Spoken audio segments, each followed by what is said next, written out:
À Rafah, les funérailles se succèdent. Près d'1,5 million personnes vivent ici. Beaucoup sont venus du nord de la bande de Gaza pour se réfugier là au début de l'offensive israélienne sur le territoire. Mais aujourd'hui, elles ne sont plus en sécurité.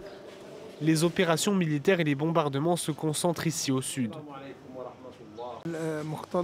La zone est densément peuplée et tout bombardement dans la zone de Rafah tue beaucoup de gens. Il y a plus d'1 million de personnes à Rafah et donc aucun bombardement ne peut être toléré. À Khan Younes, c'est l'hôpital Nasser qui a été visé.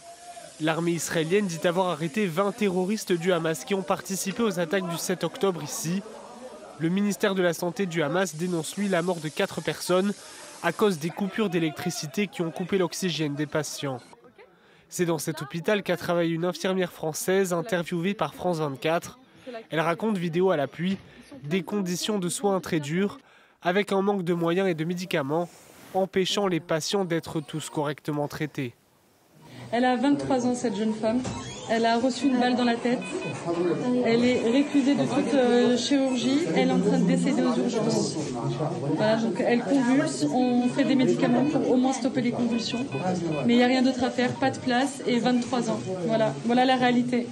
Voilà. Elle a sombré dans le coma et ensuite elle a mis beaucoup de temps à décéder, plusieurs jours. Le Premier ministre israélien promet une action puissante contre Rafah pour porter, dit-il, le coup de grâce au Hamas. Une opération à laquelle s'oppose le président américain.